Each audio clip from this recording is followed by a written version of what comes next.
Hello viewers, আমরা আমাদের learning এর এই পর্যায়ে দেখব অ্যাডোবি ইলাস্ট্রেটরে কিভাবে রিড অ্যাঙ্গেল টুলসের কাজ করা হয়, সিলেকশন টুলসের কাজ করা হয় এবং ডিরেক্ট সিলেকশন টুলসের কাজ করা হয়। তো আমরা আমাদের প্রজেক্ট শুরু করি। তো এখানে আমরা ফাইল মেনু থেকে নিউ লিখব। নিউ ক্লিক করে আমরা আমাদের এখানে ডায়লগ বক্স আসবে, এখানে আমাদের প্রজেক্টের নাম দেব।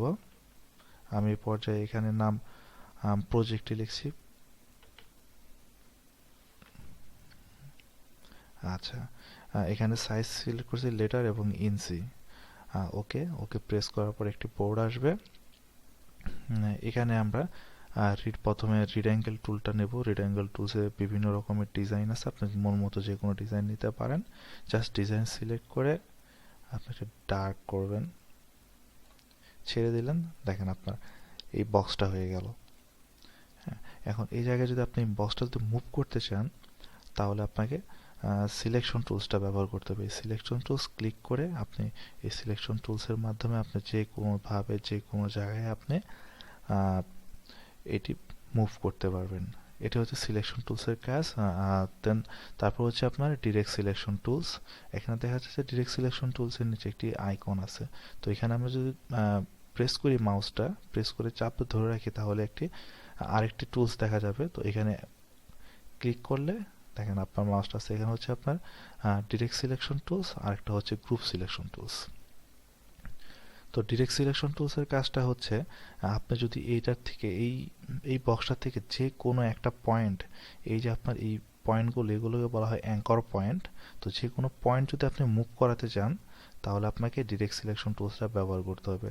ধরুন আমি এখন এই পয়েন্টটাকে ডার্ক করলাম, দেখেন ডার্ক করার সাথে সাথে এখন আমি যদি এইটা দিয়ে টানি, এই দেখেন আমি যে পয়েন্টটাকে ডার্ক করছি ঠিক সেই পয়েন্টটাই মুভ হবে। যে পয়েন্টটাই ডার্ক করব সে পয়েন্টটা মুভ হবে। এটা হচ্ছে আমার ডিরেক্ট সিলেকশন টুলের কাজ। আর গ্রুপ সিলেকশন টুলটা হচ্ছে আপনি যখন কয়েকটা প্রজেক্ট করব আমরা, তো প্রজেক্ট একাত্র করার জন্য গ্রুপ সিলেকশন টুলসের কাজ। আচ্ছা, আমি দেখাচ্ছি গ্রুপ সিলেকশন টুলসের কাজ কীভাবে করতে হয়।